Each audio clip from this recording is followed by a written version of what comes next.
With most international combat forces gone from their country, Afghan military and police personnel have not only taken control of security, but also borne the brunt of Taliban violence that seems to be escalating, not ebbing. Now, nearly a year after President Obama announced last May a timetable for U.S. withdrawal from Afghanistan, we will bring America's longest war to a responsible end. Media reports this week quoted U.S. officials who say the commander-in-chief may be reconsidering his plan to cut in half, by the end of 2015, some 9,800 U.S. troops currently serving in a training and counter-terror capacity. White House Press Secretary Josh Earnest has not confirmed those reports. The president will listen carefully to the advice he's getting from his national security team and his military commanders on this matter. That is the pace of the drawdown. The drawdown and whether to keep certain U.S. bases open longer than expected will likely be the focus when Afghan President Ashraf Ghani arrives in Washington for talks.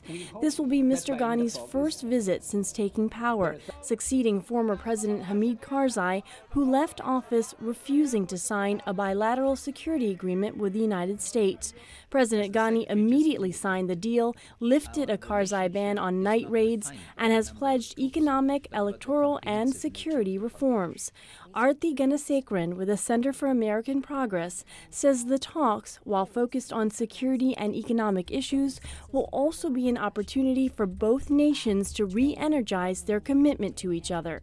The big part is assuring and finding recognition that if President Ghani is going to look at anti-corruption efforts and reform, we are with you. And we are excited that they're really realizing that that's at the core of what needs to happen. President Ghani and Chief Executive Abdullah have made economic development and growth a top priority, key in a country torn apart by decades of war and where nearly 70% of the Afghan population is under 25. Ganasekharan says with time, the focus of the U.S.-Afghanistan relationship will follow suit.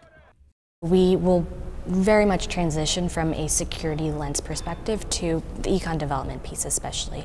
The South Asia analyst says with the necessary reforms and progress, Afghanistan's role in the international community can shift from being that of an economic beneficiary to being an economic player in the years ahead.